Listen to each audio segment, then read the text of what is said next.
여러분, 지금 제가 해드릴 얘기는요, 1928년 경북 영천의 신영면이라는 곳에서 태어난 한 남자에 대한 이야기를 가지고 왔습니다. 당연히 우리나라 이야기예요. 경북 영천의 신영면이라는 곳에서 1928년 태어났던 한 남자. 그 남성분은요, 바로 옆에 남성분이십니다. 이분의 이름은 이팔국이라고 하시는 남성분이에요. 이팔국. 이분은 태어난 지 얼마 되지도 않아서 부모님은 모두 사망을 하셨고요. 그리고 그 후에 고아처럼 자라오다가 1958년 한 여자와 결혼을 하게 됐어요. 그리고 그 여자와의 사이에서 4명의 자식을 낳으면서 아버지가 됐습니다. 그런데 그 행복도 잠시 1969년 이 첫 번째 아내가 사망을 하게 됐어요. 그러면서 이 4명의 자식들을 홀로 키워야 되는 상황이 된 거죠. 그런데도 이 이팔국은요, 일을 안 구하고 계속 무직의 상태로 있으면서 식모를 강간을 했고요. 그리고 사기는 기본이고요. 조금만 기분 나쁘면 다 두드러 패고요. 지나가다가 아씨 뭘 쳐다봐 이러고 때리고 엉망진창의 인생을 살아가게 됩니다. 이미 너무 난장판 인생을 살고 있다 보니까 이 이팔국의 주위 사람들은요, 변태 또라이라고 그랬대요. 그러니까 이게 좀 이렇게 주위 사람들은 변태 또라이 변태 성욕자라고, 이상한 애라고, 가까이 하면 안 된다고 다들 그렇게 얘기를 하면서 다들 거리감을 많이 뒀던 사람이라고 합니다. 그러던 1973년 9월 달에요. 당시 다방과 양장점을 운영하고 있었던 이숙자라고 하는 당시 43살의 여자를 만나서 동거를 하기 시작해요. 피사에 된 이숙자씨. 43살. 당시 이숙자라는 여성은요, 7년 전에 전 남편과 합의 이혼을 해가지고 혼자인 여성이었어요. 능력도 있었습니다. 다방과 그리고 이제 양장점을 운영을 했으니까. 그런데 이 여성이 이팔국과 동거를 하게 되면서, 아까 말했지만 이팔국 무직이에요. 할 수 있는 거라고는 강간하고 때리고 사기치는 거밖에 없어. 그런 남자와 만났어요. 생계를 누가 책임졌겠습니까? 당연히 이숙자 씨가 생계를 다 책임지는 거예요. 그러니까 이팔국의 전 아내와 사이에서 낳은 4명의 자녀 본인이 책임졌고요.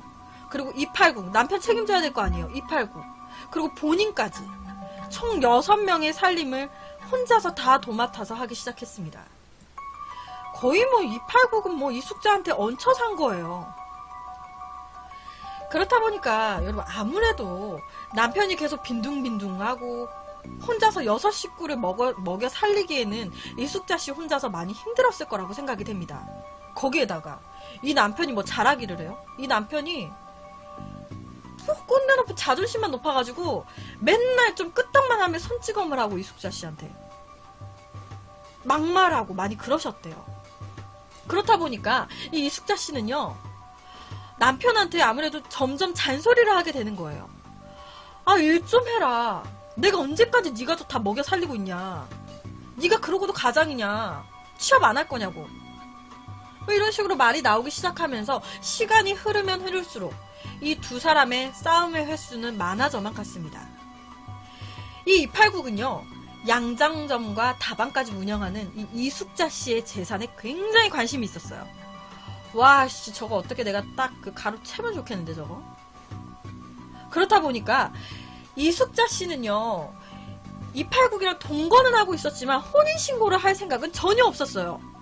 솔직히 맨날 손찌검하고 취업도 안 하고 막 하는데, 여러분이면 상대편이 여자든 남자든 이런다고 하면 하겠습니까?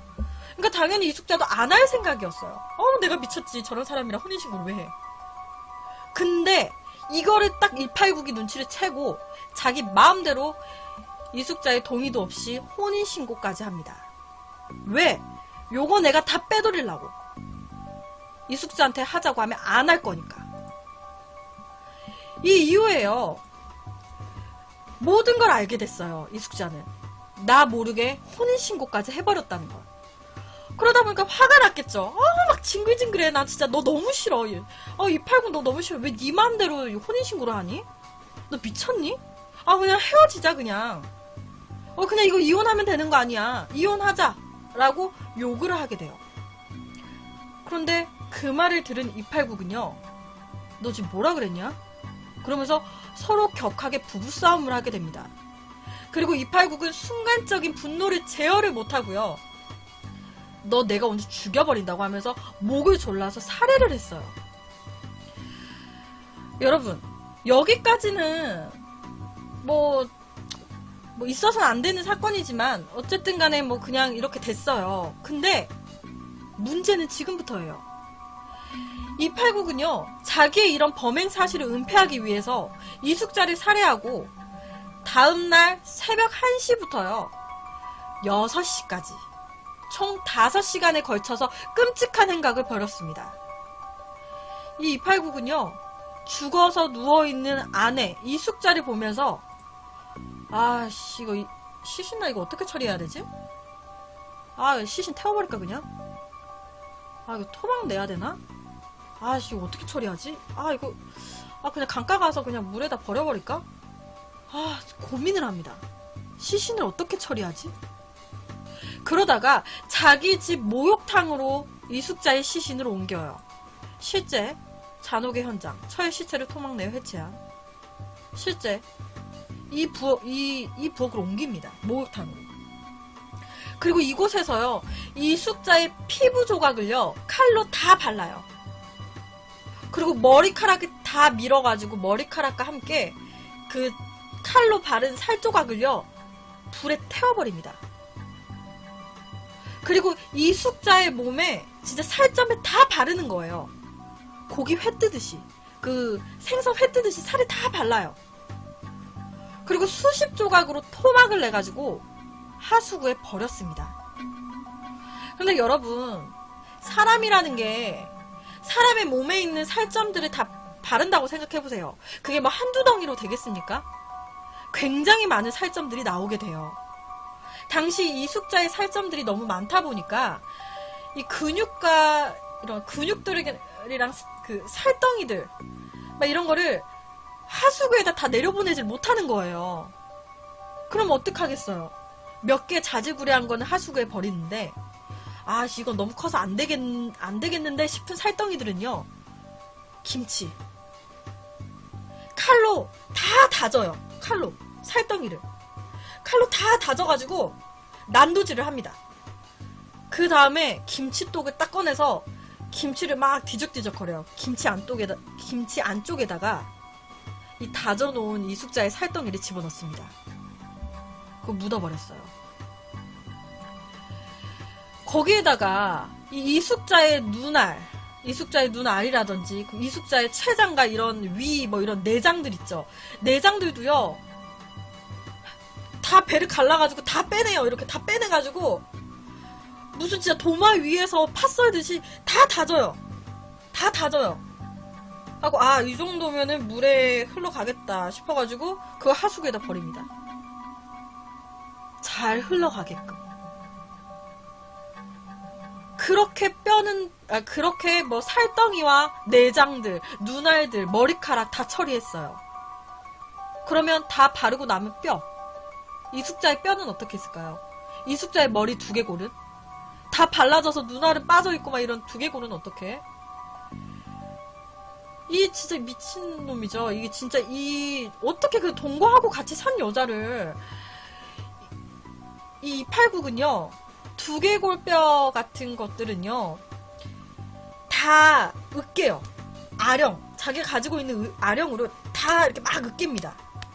그리고 다 가루를 내서 연탄재와 섞어서 하수구에다가 흘러보냈어요. 미친 거예요. 또라이죠, 진짜로. 완전히 이숙자의 시신을요. 지금 다 해체한 거예요. 생선 그거 뭐 해치듯이. 미친놈의 정신병자급 행각입니다. 여러분, 살해를 했어요. 살해를 하고 뭔가 사람을 이렇게 해체를 하고 그거를 볼 수 있다라는 것도 일반적인 멘탈로는 힘들어요. 정말로 일반적인 그냥 시신을 본다라고 하는 것도 굉장히 힘든데 내장을 다 꺼내고 하는 그 순간에 도대체 무슨 생각을 하고 있었던 걸까요? 이 사람은? 이 289군요. 새벽 6시가 되고 날이 밝아오니까 자기 집에 소독약을 뿌려서 탄내를 없앴습니다. 그리고 자고 있었던 4명의 아이들을 깨웠어요. 그리고 이렇게 얘기를 합니다.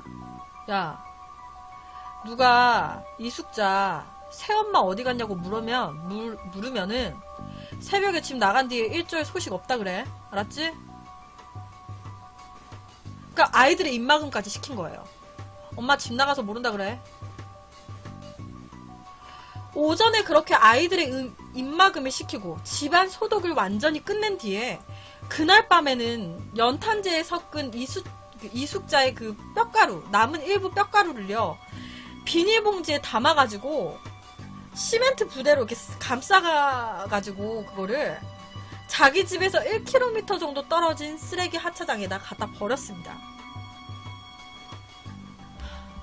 시체 그 조금 이제 해체 작업을 하고 조금씩 남은 것들을 다 이렇게 해가지고 쓰레기 하차장에다 갖다 버린 거예요. 그리고 그 다음날 새벽에는 김치독에다가 묻어놨었던 김치랑 같이 묻어놨던 이숙자의 근육 토막들을요 성균관 대학교 옆 동네 쓰레기장에다 갖다 버렸습니다.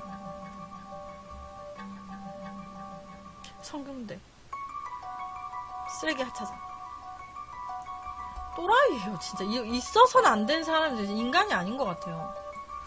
그리고 나서는요 딱 갖다 버리고 아무런 양심의 가책도 느끼지 않은 채로 딱 시신 딱 그거 들고 토막 난 거 딱 들고 가서 탁탁 버리고 아 다 했다. 아 돌아가는 길에 산책이나 하고 가야지 하면서 유유하게 아무렇지도 않게 산책 쫙 하고요 평소랑 다름없이 행동을 했어요. 정신병자입니다. 당시 이 숙자는요 딸이 따로 있었어요. 그러니까 자기의 전 남편과 이혼한 전 남편 사이의 딸. 그런데 그 딸이 엄마가 다방에도 안 보이고 양장점에도 안 보이는 거예요. 그러니까 사흘 정도가 지났는데도 엄마가 안 보이는 거죠. 그렇다 보니까 이 딸은요 순간적으로 엄마한테 무슨 일이 생긴 거 아닌가라는 생각을 했습니다. 그래서 이 딸이 경찰서에다 신고를 했어요. 실종 신고를. 그리고 신고를 하면서 이 딸이 289 의붓아버지가 좀 이상하다고, 원래 두 분이 평소에 많이 싸웠고 손찌검도 했던 사람이라고, 그러니까 이 의붓아버지를 좀 더 집중적으로 봐달라고 경찰들한테 기뜸을 했습니다.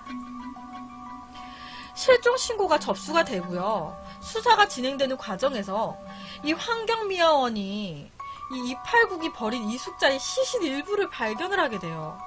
옆에처럼요. 그리고 조사 결과 이숙자의 시신 일부가 맞다라는 것까지 밝혀지면서 이 경찰들은 바로 이 289과 그의 4명의 자식들을 다 경찰서로 소환을 했습니다. 그리고 한 명 한 명 대질 신문을 했어요. 특히 이 아이들 같은 경우에는 아빠가 앞에서 딱 보고 있으면 어떻게 사실대로 얘기를 하겠어요. 그러니까 이렇게 따로따로 대질 신문을 했습니다. 그런데 이 아이들이 정말 다행히도요. 경찰들과 대질 신문을 하면서 거짓말을 하지 않고 사실대로 얘기를 했어요. 엄마 아빠가 싸우다가 갑자기 조용해졌습니다.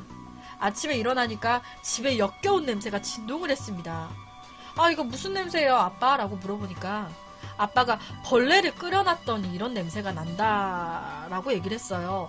그러면서 아버지가 소독을 집안 모든 곳곳에 했습니다 라고 얘기를 했습니다. 그래서 어떻게 뭐 결정적인 거죠. 그렇다 보니까 경찰들은 이 289을 제일 강력한 용의자로 보고 집중적으로 수사를 했고요. 그리고 그 결과 사건 발생 10일 만에 289군 경찰에 검거가 됐습니다.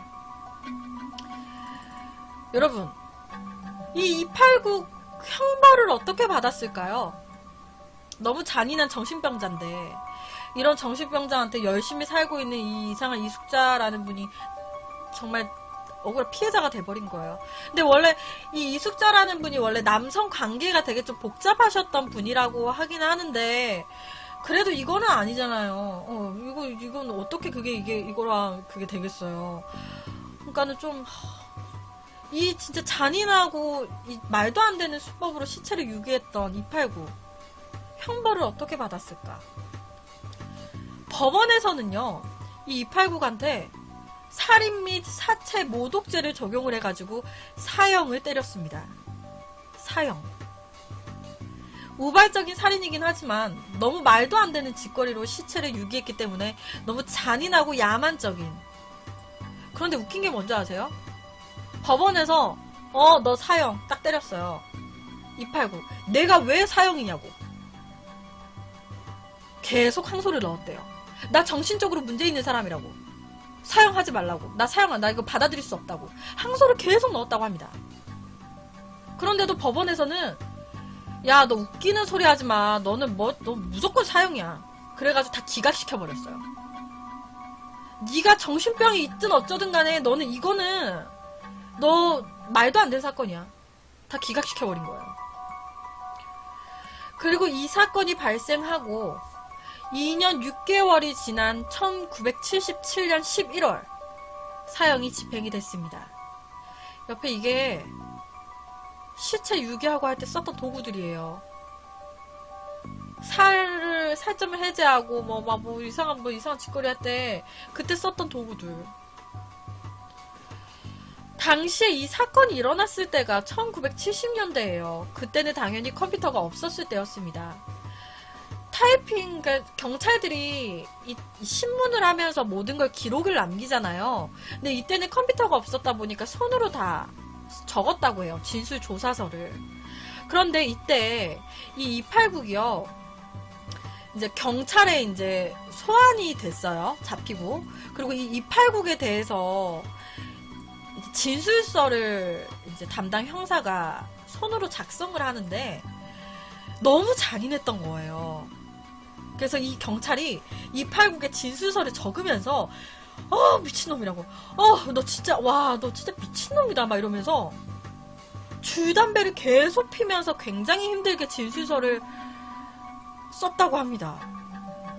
이런 걸 다 적어야 되는 거니까. 내가 누나를 어떻게 했고 뭐 배를 갈라서 어떻게, 이거를 다 적어야 되니까 곤욕인 거죠, 이 사람도.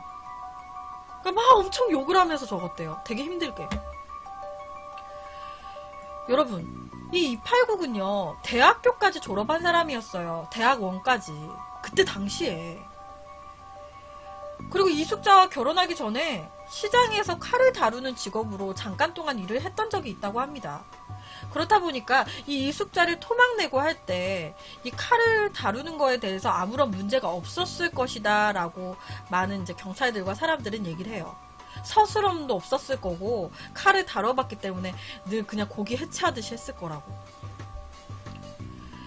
이 사건은 약간 단순히 시체를 토막낸 게 아니라 몸 전체를 완전히 분해한 잔혹한 범죄였어요.